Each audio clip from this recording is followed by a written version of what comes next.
Crimson Desert is amazing. Easily one of the best games that we have seen in the last decade. Easiest Game of the Year nomination in a long time, honestly. And the developers just keep making it better, updating and responding to fan feedback. One of the rare instances where the fans are right and what we say actually matters. Not that any other game company is gonna learn from this obvious, easy example of how to actually make money by making things that people like. And now Crimson Desert is getting an expansion, and obviously a rightfully deserved. Because let's be real, if we excuse the slight hiccup that Crimson Desert had at the very beginning of its launch, where there were literal people on a DSP's level of existence who were claiming that the game's too hard. Two inputs to do an action? That is just too complex for me. Pathetic, I know. But that is all past, and now Crimson Desert is looking slowly creeping towards that expansion that we all knew was going to inevitably happen. If you've been wondering what's next for Crimson Desert, or you've been waiting for literally any news about DokeV, well, it's good to know Pearl Abyss have finally given us some new information. Now, admittedly, this does come from a recent shareholder meeting, which probably doesn't sound like the most exciting place to get gaming news. However, buried amongst all of the financial questions and other things, there was actually Juicehead has literally made a career of these things. loads of interesting updates about Crimson Desert's future, including information about the upcoming DLC, story improvements, and the possibility of multiplayer, even new platforms, and most importantly, a proper update on where DokeV is in its development. So we've gone through all of the investor questions and picked out everything that players actually need to know. Let's get into it and let us know down below which one you're most excited for. More Crimson Desert content, or finally seeing DokeV make its return.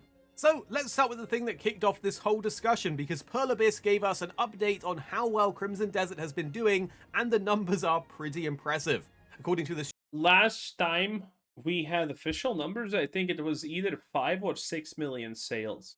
I think. studio, Crimson Desert has sold over 2 million copies on launch day and now has reached 6 million copies at full price in just 3 months. For a completely new IP, Okay, so I think it was 5 million, but that was like a month ago. So the sales are still piling in, which is very nice. that is an amazing result, especially considering how unsure a lot of people were about it before its actual release. The fact that most brand new franchises never reach these sorts of numbers, especially. But yeah, this is kind of crazy. I talked about this previously, but the statistics for game purchases are once again changing. This happens for some reason every couple of years. People just en masse adopt new ways of, purchasing games. And Crimson Desert, I would say, was the start because the first day launches are absolutely insane now. Think about it. 2 million sales and 3 months later it's just tripled. That is quite the insane statistic. So nowadays, what's happening is games that are not even good, 007, First Light, and stuff like that, do have impressive day one sales, but they completely collapse after literally less than 2 weeks. And even good games like Crimson Desert, they obviously do sell. Selling 6 million copies in 3 months, very good. But that's kind of a slowdown. If Crimson Desert sold 2 million copies in the first day 10 years ago, it would have sold 30 million copies by this point, by the old way that games sold. When you're trying to compete in one of the most crowded genres in gaming, which is action, this is surprisingly impressive. What we actually found more interesting than the sales info though, was what Pearl Abyss have said that the sales have given them. COO Lee Dong-won explained that one of the biggest achievements wasn't just selling 6 million copies, but building trust in both Crimson Desert and the Pearl Abyss name itself. In fact, he said that they want players to reach a point where, if Pearl Abyss makes it, it's worth buying.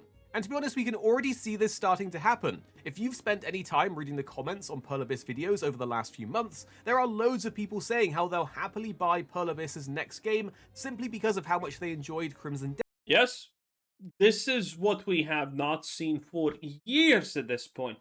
Trust in a company.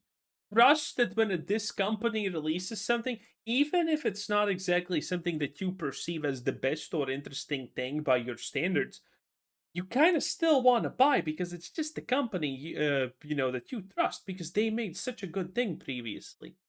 Now, granted, we do have the new age, these versions of companies, Larian, Expedition 33 devs, forgot their company, Sant Leone, or whatever it was called, that one. And obviously Pearl Abyss now. These are the three biggest studios that actually have a name of quality attached to them at this point. Everything else is maybe the people who make Zelda, but I don't know a lot about Zelda. So, I maybe be wrong there. And it's Nintendo, so, Nintendo's kind of a dodgy subject, obviously. But yeah, all of the old companies that used to be, oh my god, Blizzard is making something, I'm buying it no matter what it is. Those days are pretty much gone since Heroes of the Storm, honestly. That was the last time when people actually associated Blizzard with true quality, in my opinion. And every other company has also kind of lost it. Rockstar, I guess, is one of the only old companies that still has this effect. Everything else is just. I don't honestly even believe Blizzard could release a completely new IP and have people that excited about it. And they couldn't fail, they couldn't miss previously. And now we can count all of the good companies that can be trusted on one hand. Kinda rough. Desert, and because of how well the studio has continued supporting it after its launch. It's actually been really cool to see more Asian studios outside of Japan establish themselves in the AAA space over the last few years. Black Myth Wukong was obviously a massive breakthrough, but Crimson Desert feels like another studio proving that they can compete with some of the biggest names in the industry. The more developers making ambitious RPGs, the better it will be for everyone because it pushes the whole genre forwards. But another thing they spoke about is the DLC, which we already knew was in development.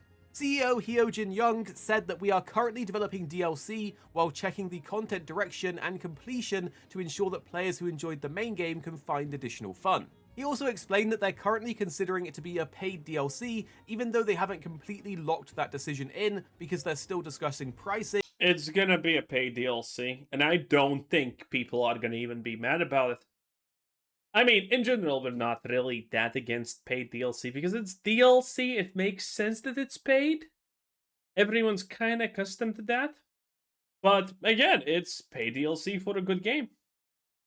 Who's complaining? As long as this DLC isn't like $70, people are gonna be fine. Now, granted, I do think if it's gonna be above $20, people are gonna be pretty pissed. I certainly would be pissed. $30, I would say, is max for DLC, and it needs to be pretty fucking substantial for it to be worth $30. Release timing and exactly how big the expansion is going to be. We know that paid DLC is always one of those topics that's a bit more of a spicy discussion, but we actually kind of hope that's the direction they go in. Because charging for an expansion usually means the dev team can make something more ambitious in its scope. We'd rather have that than a handful of free quests spread throughout a year. For us, one of the gold standards here has got to be Cyberpunk 2077 with its Phantom Liberty expansion. It introduced an incredible new storyline, a whole new area to explore, and enough new mechanics that it felt like another campaign of itself. But then we got another update on the story overhaul, and although this isn't something completely new as Pearl Abyss have spoken on it before, we did learn that they're comprehensively reviewing and improving the story from beginning to end, including there is no story. There's a lot of improvement to be done there.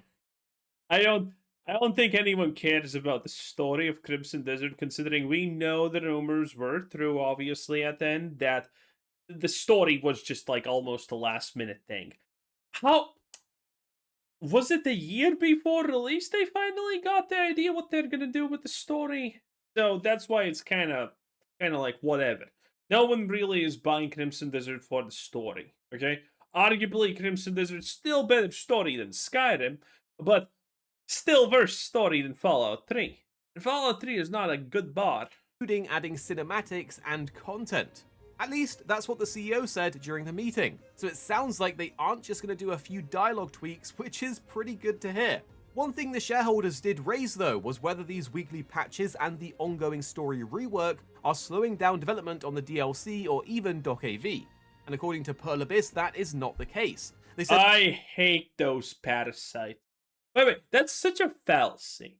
Because if we look at companies that have done this, that actually keep updating the game, even free DLC, by the way, the easiest example for this is obviously No Man's Sky.